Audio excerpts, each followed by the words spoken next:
আসসালামু আলাইকুম, সবাইকে স্বাগতম। এমপিওভুক্ত স্কুল, কলেজ ও মাদ্রাসার শিক্ষকদের জন্য সুখবর। বৃদ্ধি পেল বাড়ি ভাড়া ভাতা ও উৎসব ভাতা। সংবাদ সূত্র দ্য বিজনেস স্ট্যান্ডার্ড। এমপিওভুক্ত স্কুল ও কলেজের শিক্ষক কর্মচারীদের বাড়ি ভাড়া ভাতা 500 টাকা বাড়ানোর প্রস্তাব অনুমোদন করেছে অর্থ মন্ত্রণালয়।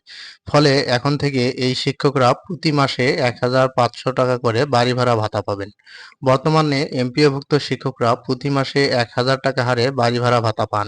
শিক্ষা মন্ত্রণালয় থেকে তাদের ভাতার পরিমাণ নির্ধারিত না রেখে মূল বেতনের শতাংশ হারে দেওয়ার প্রস্তাব পাঠায় অর্থ মন্ত্রণালয়।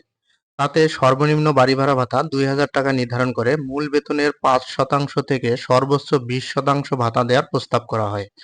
অর্থ মন্ত্রণালয়ের একজন কর্মকর্তা টিবিএসকে বলেন, এমপিওভুক্ত স্কুল কলেজের শিক্ষকদের বড় অংশই নিজের বাড়িতে থেকে শিক্ষা প্রতিষ্ঠানে যাতায়াত করেন, তাই তাদের বাড়ি ভাড়া ভাতার তেমন প্রয়োজন হয় না।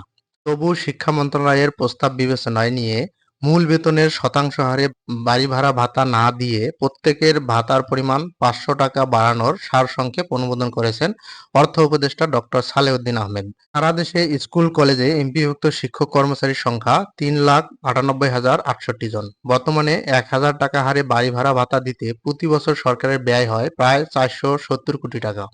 এর মধ্যে স্কুলের শিক্ষক ও কর্মচারীদের বাড়ি ভাড়া ভাতা 357 কোটি টাকা ও কলেজের শিক্ষক কর্মচারীদের ভাতা 112 কোটি টাকা। অর্থ বিভাগের কর্মকর্তারা জানান, এমপিওভুক্ত শিক্ষকরা আগে মূল বেতনের 25% উৎসব বোনাস পেতেন। সম্প্রতি তা বাড়িয়ে 50% করা হয়েছে। এতে সরকারের অতিরিক্ত ব্যয় হবে বছরে 229 কোটি টাকা। নতুন পে স্কেল বাস্তবায়ন ও এমপিওভুক্ত শিক্ষক কর্মচারীদের বেতন ভাতার বাড়তি চাপ অর্থ মন্ত্রণালয়ের জন্য টেনশনের ব্যাপার উল্লেখ করে মঙ্গলবার অর্থ উপদেষ্টা সালেউদ্দিন আহমেদ বলেন, আমার সবচেয়ে ভয়ের কারণ হলো নতুন বেতন স্কেল বাস্তবায়ন ও এমপিওভুক্ত শিক্ষকদের বেতন ভাতার বাড়তি চাপ।